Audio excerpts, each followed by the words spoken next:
We have several breaking Tesla news stories this morning. First, Tesla's global vice president Grace Tao has announced that construction on its new Shanghai Megafactory is now 45% complete, just 3 months after construction started. This is a new record. They shared a photo of the progress and a rendering of what the factory will look like when complete. This factory is expected to produce 10,000 megapacks, generating $10 billion of revenue per year. Second, the European Union just slashed their planned tariffs on China made Tesla's electric vehicles to only 9%, down from the anticipated rate of 20.8%. While other Chinese EV makers also saw cuts, theirs was tiny with only a 1% reduction. Third, there was a report about GM yesterday saying that they'll be cutting more than 1,000 software engineers, mostly in the US. This is just another in their continued problems with software. And finally, President Trump in his speech said he'd like to offer Elon Musk a cabinet position if he wins. Elon replied, saying he's willing to serve as Department of Government Efficiency. But in addition to this, Trump also said he'd eliminate the $75,000 tax credit for new electric vehicles. To help us figure all this out, we've got Hans Nelson joining us today. Welcome, Hans. Thanks for having me, Herbert. And it's a $7,500 tax credit, not $75,000. Oh. That would be nice. I misspeak quite often. Thank you so much, Hans. Check him out on his YouTube channel, Hans Nelson. So let's get started with this. Lots of big breaking news that happened literally this morning. The first one is Tesla China says that construction on its new Shanghai Megapack factory is now 45% complete, just 3 months after construction started. Just 3 months. It's already 45%. If you extrapolate that, it could be done in 6, 7, 8, 9 months. But this is way faster than the 1 year it took the first Megapack factory, which is already a big speed. So they shared a progress photo as well as the rendering of what it will look like when it's complete. This is Grace Tao, global vice president in China. This is her Weibo post that she did in China to explain all this. And it's a $200 million factory. The initial capacity is 10,000 units per year, which is 40 gigawatt hours, which is it's the same as what Lathrop was. $10 billion of revenue per year from this one factory. It says it covers an area of 200,000 square miles. And they're going to export these megapacks to overseas markets, including Asia Pacific future. This is what it looks like today. This is just 3 months after it started. It's just unbelievable speed. And this is what it'll look like as we get going. What's your thoughts on all this, Hans? Yeah, so one of the things that I was looking at was just the size of this thing. This is much, much larger than the Lathrop Megafactory, which is roughly 40,000 square meters. And so this one that is going to be 200,000 square meters is going to be roughly 5 times the footprint of the Lathrop Megafactory. And so, that's where I would key in on her statement that its initial capacity is going to be the same capacity that Lathrop has. And I expect that to scale far, far beyond just that 40 gigawatt hours. If we just base it on footprint, we could be talking about something that is 5 times, up to 200 megawatt hours instead of 200 gigawatt hours instead of 40 gigawatt hours. But the other factor that you should put in there is that Lathrop does import these batteries pretty much as is. And so I don't know if there's going to be any sort of cell manufacturing that's included in this footprint. If so, they may end up vertically integrating a little bit farther and putting some equipment that's currently in China already in some other factory, adding some capacity in their own. So I don't know that this 200,000 square meters is going to give us a 5x, a 200 gigawatt hour total capacity in the long run. But it's definitely going to be, whatever it is, it's going to be significantly more than this initial 40 gigawatt hours, which leads to very large numbers in revenue over the long term. And I believe there's going to be a very strong amount of demand for the Megapack in China. This is something I've been looking forward to for a long time. That in the US right now, the difficulty for Lathrop in ramping up revenue is that we have these very long interconnect queues in all of the energy providers, the utility companies that you have to connect these things to the grid. And that's something that I extremely I think it's very, very doubtful that inside of China that there will be long wait times and lead times to get these things connected to the grid. I would expect that to be, half, a fifth, maybe a tenth the amount of time to go ahead and get these connected up. And if that is true, then we could see an incredible ramp up, not only in production, but a much, much faster ramp up in revenue from the Shanghai Megafactory for whatever is sold domestically there in China. Anything that's sold, into other markets, you will probably see something that is much more akin to the types of wait times we have here in the United States.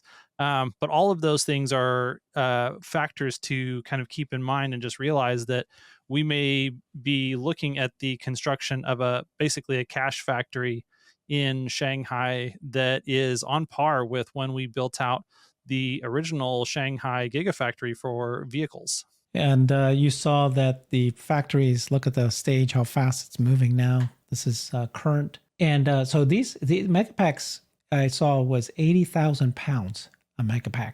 And so you need to build these factories locally in the country that you're selling it in.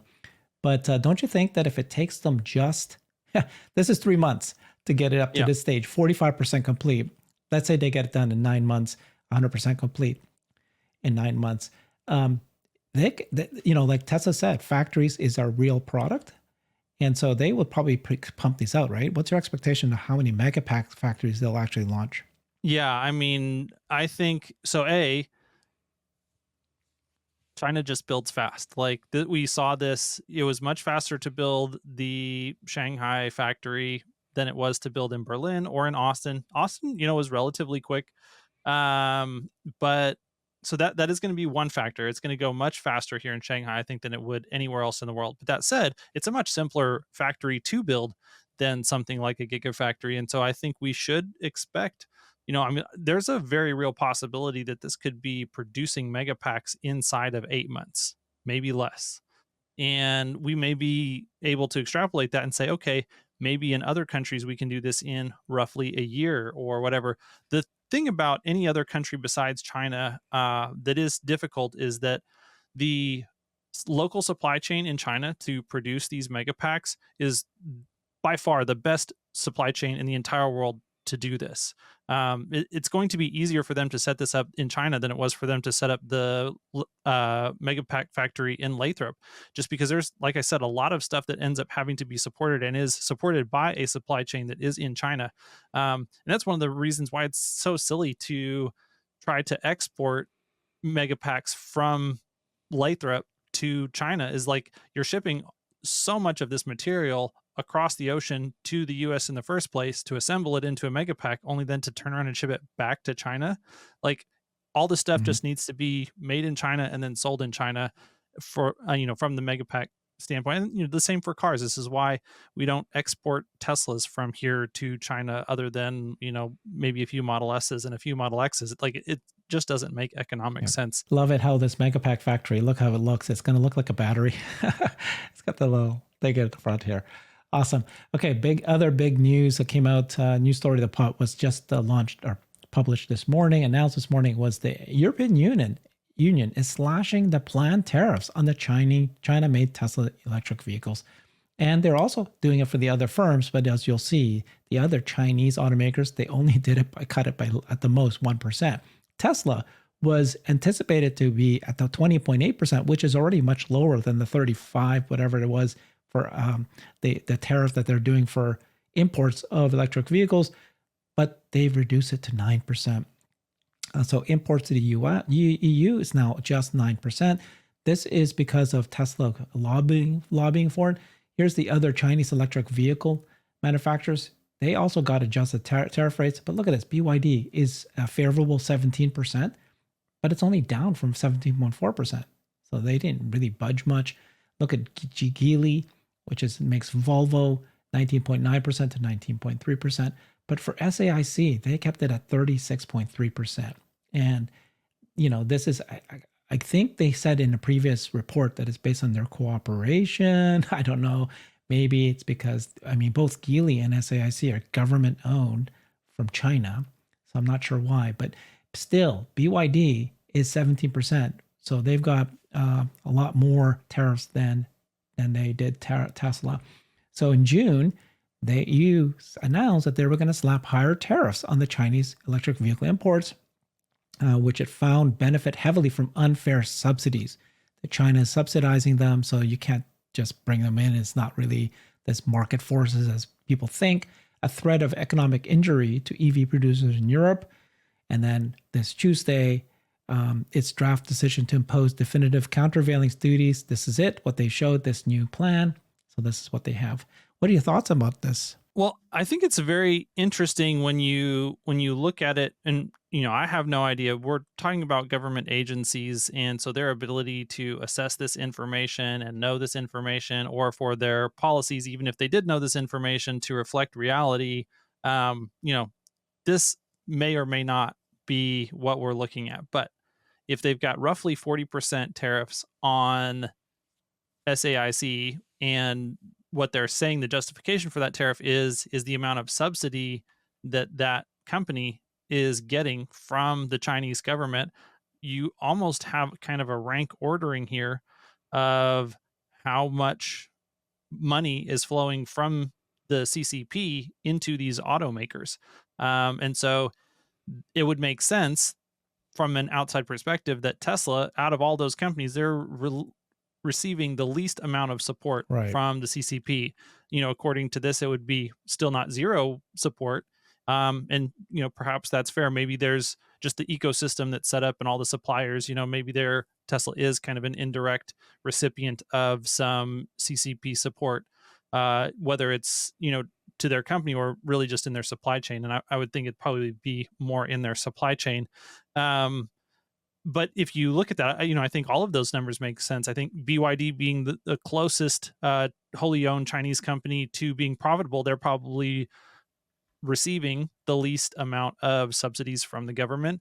I don't think SAIC is anywhere close to that. And so I think that would, at least hypothetically, I think those Yeah. numbers may realistically reflect, that amount of subsidy that's being received by those companies. And if I Makes was sense. in the EU, I would feel like, okay, if the CCP is the one that is able to essentially subsidize these products in my country, I wouldn't want to force my homegrown companies to face, like, it's one thing to say we need to be exposed to fair competition. It's another thing to say that we want to expose ourselves to essentially price gouging, Yeah. which are pretty much universally recognized as anti-competitive tactics. So I think all of that basically, it makes sense if the reality on the ground is what the policy suggests. Yeah, I thought like your explanation. I think it really does make sense. And then the last bit here says it comes after Elon Musk, electric vehicle maker, made a substantiated request to the EU that planned tariffs on its China-made EVs to be recalculated, right? Because they, like you say, they don't get as much subsidies at the company. That makes sense. So this guy, Brian Basson, put this post, and I thought it was good. He said the gap between Tesla's total revenue versus the automotive revenue is widening because Tesla Energy is starting to take a larger share of that gap. Tesla Energy generation storage revenue, $3 billion, surpassed that of services and other revenue, $2.6 billion, for the first time in the second quarter of 2024. And it says here, during the first half of 2024, Tesla Energy generated $4.65 billion versus $4.88 billion for services and other revenue, a gap of only $203 million. And then during the second half of 2023, this gap was still $1.32 billion. So they're really catching up to services. And in fact, the last quarter, they surpassed it. With Tesla's Giga Shanghai Megapack factory starting production by Q1 of 2025, should take the lion's share of this gap in 2025. So it's a nice table that he posted here. You can see that in red is the total revenue for Tesla by year. And then the blue is the automotive revenue. So, 2019, 2020, automotive revenue basically is the same as total revenue, right? It was basically at 2021. Then 2022, you can see that total revenue, there's a jump. And then here you can see that it's widening. And then you pointed out to me, I was trying to understand what this was, that this is mid-year. And so this is just by Q2. We don't know yet the full year, but Elon did say that total revenue for Tesla will be over 100 billion he's expecting that for 2024. So this red will go up here by the end of this year, and then this blue will go up here somewhere, And so Tesla Energy could separate out even more. Yeah, I think the presentation on like the information here is great. The presentation does leave a little bit of room for improvement. If he had included, quarterly numbers on the, or even just summed up the numbers for that first half of the year in the previous years, then you could connect these dots and make it look much more continuous. And I think that would help people to understand what they're looking at here a little bit better. But like you said, yeah, this gap is continuing to grow. We've already got, a pretty big gap for the first half of the year. That 37.13 billion number on automotive revenue so far versus 46.8 billion total on on total revenue. And so you've got a little under $10 billion worth of revenue that's coming from non-automotive sources on a number that's less than 50 billion. So, that's very significant. And I expect as Lathrop continues to ramp the rest of the year, that we could see that number continue to grow rather than shrink. And so it is the beginning of, the numbers really demonstrating how much Tesla is Mhm. more than an auto company. And the other thing that we will see hopefully here in the next 2 years in a very large way is then the software services portion of Yeah. this revenue just taking off in a very Interesting, nice isn't it? exponential Yeah. way. It's possible that the yellow service is another will surpass the green very quickly. Yeah, yeah. If that's Uh, where they decide to put the software revenue from FSD, then it'll be yeah, connected together for a while, and then all of a sudden, software's revenue will just yeah. skyrocket past the energy. But energy is going to be eventually this energy green is going to be as high as this blue right here in about 3 years. Uh, that's the expectation. So we'll see. All right, another story here just announced, or not announced, but a report that GM's going to cut more than 1,000 software engineers, mostly in the US. Um, yeah, I don't know. It says job reductions follow company push to bolster digital prowess. What? Okay. They face technology glitches in the Blazer and Lyric models. So it's cutting more than 1,000 software engineers, moves to lean up its software and services organization, said a person familiar with the matter. 600 of the layoffs will be in Michigan. 2 months after former Apple executive David Richardson and Barris were promoted to senior vice president roles in the group. So those former Apple guys become the senior vice president of the group, and they go, we got to cut. As we build GM's future, we must simplify for speed and excellence, make bold choices, and prioritize the investments that will have the greatest impact. Um, they declined, specifying how many people are affected. Declined to say how much the reductions reduces overall software engineering workforce. That we don't know exactly how many they have in their software division. So they've been developing their in-car software, increasingly operates more of a vehicle's underlying system, hiring rapidly in software development for years. Of course, it's unlikely they're going to get the best of the best. Those guys want to work for people like Tesla and others. And then, yeah, as we just said, there's hope that these services, as connecting customers to charging stations, digital content, and other non-auto businesses, would one day add billions of dollars in annual revenue. You knew this was coming. Yeah, but I also think this is a non-story personally, Mm-hmm. that there's almost no correlation between the size of a software engineering group and their capability. One of the things that we saw was this huge software engineering group, Carriod, that VW was investing in, and they were just incapable of producing anything. And eventually, pretty much all those people got laid off. Um, and but we've also seen Elon come into Twitter and fire 80 or 90% of the group. And then all of a sudden, the speed of their ability to push out software updates actually increased instead of decreased, because there is a very real amount of bureaucratic and communications challenges that comes with an organization that size. And usually the software teams that are able to perform at a high level and ship with not only a high quality product but ship quickly are usually much smaller teams. And so this could be the fact, driven by, hey, we're just not able to do anything meaningful, and so we're needing to reduce our costs. Or it could be saying, hey, we actually need to get lean and efficient. Obviously they're going to say it's because they want to get lean and efficient. We'll have to see what the results show over the long term. But if you've got a couple of really competent people from Apple, Apple knows how to run a software engineering team. And so there is at least a possibility that this is the right move and that Yeah. this is a net benefit to GM's software effort, rather than this just being another point of evidence that they're continuing to fail at software. We'll have to see. I mean, the biggest thing to me really has nothing to do with software headcount. It has to do with, are they moving from a waterfall planning method in their software group to more of an agile project management um, approach.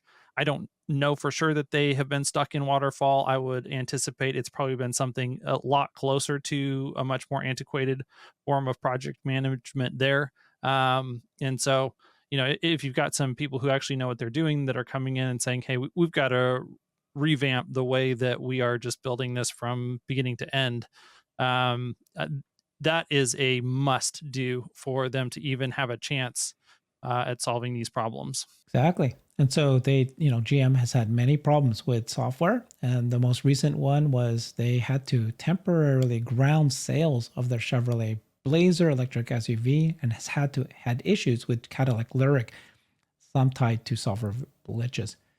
With the Blazer, GM faced backlash from consumers by building its own in-vehicle infotainment system because they replaced Apple's CarPlay. They were trying to make it change. They had problems with the interior content screen, among other technology snafus. So these guys continue to have issues, but like you say, maybe it's better that they cut that. And then they've got these Apple guys in charge. At least they're trying to bring in some, Apple or software DNA into their company. And that's hard to do.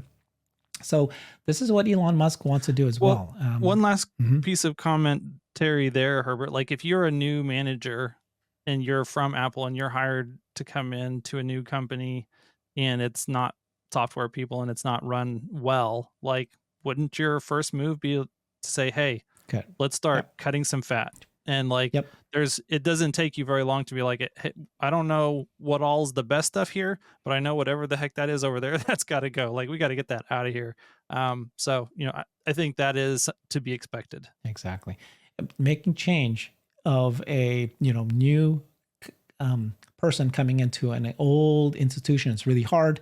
That leads us to the next story, which is here's Elon. He obviously was speaking to Trump at an X Space last week or 2 weeks ago. And he said, hey, you really need to have government efficiency. You need to cut. The most important thing for the economy in the world is the government spends the most money. If you want to stop the debt that's spiraling out of control, you need to cut and you need to be government efficiency. He's done that with X. He came in and got rid of the staff at X and they are now more efficient. So he said, he's posted this yesterday, I'm willing to serve. And if you see here, the photo is Department of Government Efficiency, which is hilariously termed DOGE, which is Doge, which is a Bitcoin. It's it's a currency. What do you call it? Bitcoin, cryptocurrency plus a meme, all at the same And I mean, time. Department of Government Efficiency, he has said this at the space himself. He would like to come in and help the government become more efficient, cut where it needs to be cut. So he had this space with Trump very recently, and Trump was also recently interviewed, and he was asked, he said that he would offer Elon a cabinet position or an advisory role in his administration if he wins a second term. And then he told them that if Elon would do it. So he may, but the other story is that he may also end the EV tax credit. Even though he's, naming him as an advisor, he's still very much opposed to, having EVs take over. He still thinks that it should be a gas car EV should not get tax credit. So he would consider ending a 7,500 tax credit for electric vehicle purchases. Later, we'll show you how much Tesla benefits from this. Elon has said in a previous interview, he doesn't really think that the government should be giving tax credits to EVs. Having said that, he said that government should not be giving tax credits to gas cars, oil and gas cars. People don't realize that the oil and gas cars are heavily subsidized by the government. And so they're all focused on this new EV credit. Trump said tax credits and tax incentives are not generally a good thing. And then so asked if he would consider naming Musk to an advisory cabinet job. He said he's a very smart guy. I certainly would if he would do it. I certainly would. He's a brilliant guy. Okay. What's your thoughts about that part first before we get to the EV tax credit? I think the volunteering, Elon Musk basically volunteering to run a government efficiency campaign. So just full disclosure, I tend to side with libertarians on many issues, and this is a huge one. I believe that our national debt here in the United States is probably the biggest, most existential, or we've got a bunch of big existential threats that we're facing as a country right now, but that's definitely one of the biggest ones. It's a top 5 one for sure. And so I think that this is a fundamental challenge that needs to be solved that very few people talk about, and it needs to be solved well. And so I'm 100% in support of someone with Elon's smarts running something like a government efficiency commission that their job is to go around and cut waste. This is business 101, and this is absolutely like foreign to the realm of politics. And so while having said that, I will say that it has by far the most potential to make Elon more unpopular than anything else he's ever done. And it'll be very, very polarizing. There will be a group of people that absolutely love that this is what he's doing. And then there will be a whole nother group of people that absolutely hate it. Like the political rhetoric around this is going to be absolutely insane, because while in reality, what Elon is trying to sign up for is the ability to go around, identify, and then destroy people and groups of people that in their entire existence is based on trying to loot our public tax money for personal gain. But the way that this is going to be communicated by the media and all of his opponents to the general public is that the world's richest man is coming to steal your money. And that is a message that resonates very well. And while it will be the literal opposite of true, like Elon is going to be going around trying to keep other people from stealing your money, the message, just writes itself. And so if something like this ends up coming to pass, I think the media storm around it is going to just be at a level beyond anything we've seen so far in anti-Elon FUD. So just Yep. The everyone other be one, prepared. the other thing to be prepared of is the stories that are going to come out saying, there goes Elon, he's leaving Tesla. He's going to now focus on the government, and that's what he's doing next. We'll see what happens, but that's going to be the FUD that comes out now. So the story here is that he did say that he's not happy with the EV tax credit. And he said, I'm not making any final decisions on it. I'm a big fan of electric cars, but I'm a fan of gasoline propelled cars and also hybrids and whatever else happens to come along. He would rescind the Biden administration rules that would prod automakers to build more EVs. That's a separate thing, right? That's the other, not just the EV tax credit, but this kind of penalty if you don't build more EVs. He sees a much smaller market for EVs because of cost and battery issues. Of course, he's misinformed there. So he would take steps to discourage exports of vehicles produced by Detroit 3 automakers and others from Mexico for U.S. consumers. And so he doesn't like the loophole of getting into U.S. from Mexico. He's going to impose new tariffs and would prevent Chinese automakers from building new plants in Mexico. But he also said that he wants to encourage them to build it here. So if you tell Mexico, look, you're stealing our car industry, which they're doing now, but they're open to Chinese and other automakers building vehicles in the U.S. We're going to give incentives. And if China and other countries want to build here and sell the cars, they're going to build plants here. They're going to hire our workers. We'll make our own cars. I want to make our own cars. Sawyer pointed out as well that Bloomberg last year that Tesla could receive $41 billion in credits by the end of 2032. So this is like the full IRA credit. That's the credit that they receive. That comes not only from the $7,500 EV credit the consumers get, but there's also the $45 per kilowatt hour tax credit for battery packs made in the US, $35 for the battery cells, and $10 for the battery modules. This battery incentive is very important. I hope he doesn't get rid of that because this encourages battery production in the US. And of course, we know battery production is the future. It's the thing that powers bots and cars and basically AI data warehouses. This means that for a 4680 Cybertruck battery, Tesla gets about 5,500 credits per vehicle from the government. So that's significant credits. And then this was the Bloomberg. Was it the Bloomberg benchmark? I think it is Bloomberg, yeah. Research that shows you in black is Tesla, in green is GM, and gray is Ford. And here we are, 2024. This is how much tax credit we're getting. Again, combination of battery making as well as the consumers getting it. So you can see here, and then the estimate is that it's going to grow. So this, if this any changes happen here, we'll lose this bit. Mm-hmm. What's your final thoughts on that? Yeah, I have such a nuanced take on this. Probably is not going to be popular with a whole lot of people. First of all, just looking at the chart, those numbers by GM and Ford are obviously not going to happen one way or the other.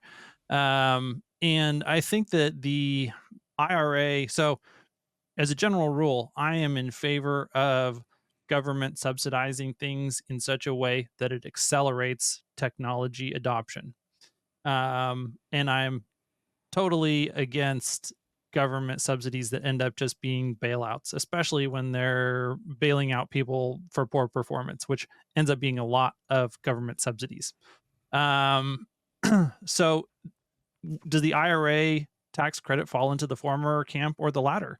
I think in a lot of ways it was intended to be that bailout for GM and Ford. Like you can see those numbers there on the chart, that the intention was to provide a big cash bag to GM and Ford to help them manage this transition from here to there.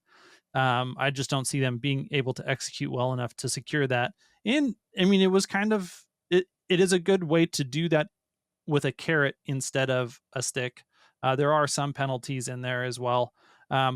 I will 100% recognize that right now we just do not have a competitive supply chain with China on batteries in general. And a big part of the reason that we don't is that the Chinese government specifically has subsidized this industry heavily. They have set it as a national strategic priority to do this. So I just don't know if it's possible for us to develop our own domestic supply chain for batteries without subsidizing it from the government. And it is a nationally strategic technology to be self-reliant upon. So I think that's a very hard reality to contend with for someone like President Trump, where, I would understand on some of his business and market instincts why he has the position that he has. I think once he really gets into the weeds on this legislation and how it was crafted, that it makes it a lot more difficult to decide what you're going to keep and what you're going to get rid of if you are facing the reality that you have to be competitive with China in some of these areas. So I don't know where it's all going to end up. I would say whatever the rhetoric is right now, I think it's very, very low likelihood that whatever Trump says right now translates smoothly into whatever happens when he's in office. That's so good points. Just Very take everything with a giant grain of salt here. Yep. Okay. I was going to say the exact same point, which is it's one thing to look at what you're, should we remove EV credits for the US?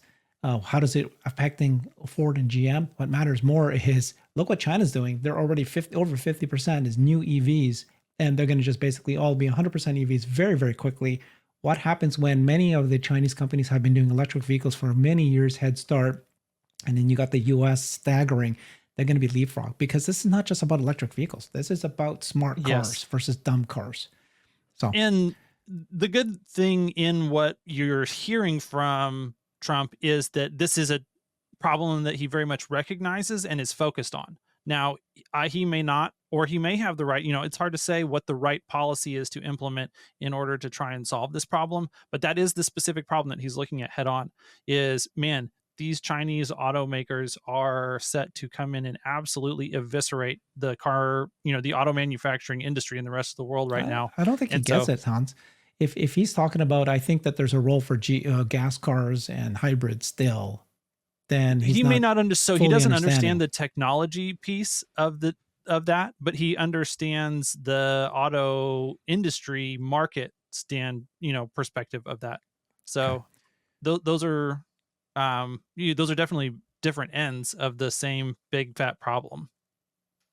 Thank you so much, Hans. Follow him on his YouTube channel, Hans C. Nelson. Thanks, everybody. Bye-bye. I've created a website that is the most comprehensive resource for the Tesla investor. Please check it out. Simply go to my website at herbertong.com.